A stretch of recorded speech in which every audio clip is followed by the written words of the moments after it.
বাংলাদেশের সকল ছাত্র বন্ধুগণ, সাধারণ জনগণ, আপনাদের সকলের দৃষ্টি আকর্ষণ করছি যে এই স্বৈরাচারী হাসিনা দেশ থেকে পালানোর পরও ছাত্র জনতার রক্ত শোষণের নেশা তারা এখনো মেটেনি।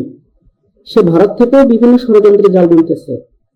আর এই জন্যই তার পুত্র জয় মিথ্যা অপপ্রচার চালাচ্ছে যে বাংলাদেশের মানুষ নাকি হিন্দু সম্প্রদায়ের উপর বিভিন্ন ধরনের অমানবিক নির্যাতন চালাচ্ছে। বাংলাদেশের মানুষের উদ্দেশ্য নাকি হিন্দু সম্প্রদায়কে সমূলে বাংলাদেশ থেকে নির্মূল করা, যা সম্পূর্ণ মিথ্যা, গুজব এবং ভিত্তিহীন নিউজ। এসব মিথ্যা গুজব এর সত্যতা যাচাই না করেই ভারতীয় সংবাদ মাধ্যমগুলো তা ফেসবুক, ইউটিউব সহ বিভিন্ন সামাজিক যোগাযোগ মাধ্যমে গণহারে প্রচার করছে, যা সম্পূর্ণ আইন বিরোধী এবং অপপ্রচার। আর এর অন্যতম উদ্দেশ্য হচ্ছে স্বৈরাচারী হাসিনা ও তার পুত্র জয়ের সোনার বাংলাদেশকে পুরাই ধ্বংস করা। কারণ ভারতের অধিকাংশ প্রায় 80% হিন্দু সম্প্রদায়ের বসবাস।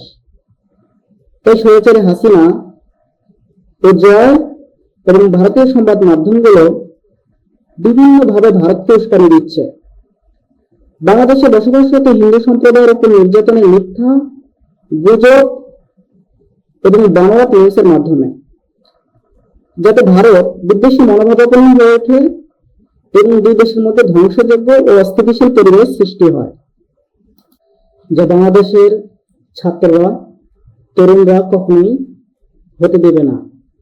তাই স্বৈরাচারী হাসিনা ও জয়কে কঠোর হুঁশিয়ারি জানাচ্ছে যে এসব মিথ্যা গুজব ছড়ানো বন্ধ করুন।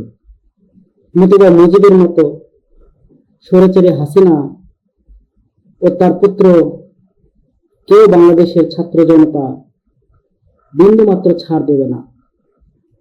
ভারতীয় সংবাদ মাধ্যমগুলোকেও বাংলাদেশের ছাত্র জনতার পক্ষ থেকে কঠোর হুঁশিয়ারি জানাচ্ছি যে এসব মিথ্যা গুজব সংবাদ প্রচার বন্ধ করুন।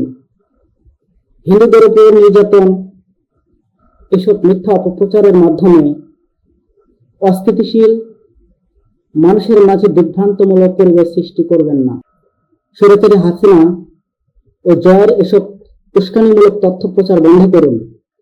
নতুবা বাংলাদেশের তরুণ সম্প্রদায়, ছাত্র সমাজ ও সাইবার কমিউনিটি ভারতীয় সংবাদ মাধ্যমগুলোর বিরুদ্ধে যথার্থ সর্বাত্মক পদক্ষেপ নিতে বিন্দুমাত্র পিছপা হবে না।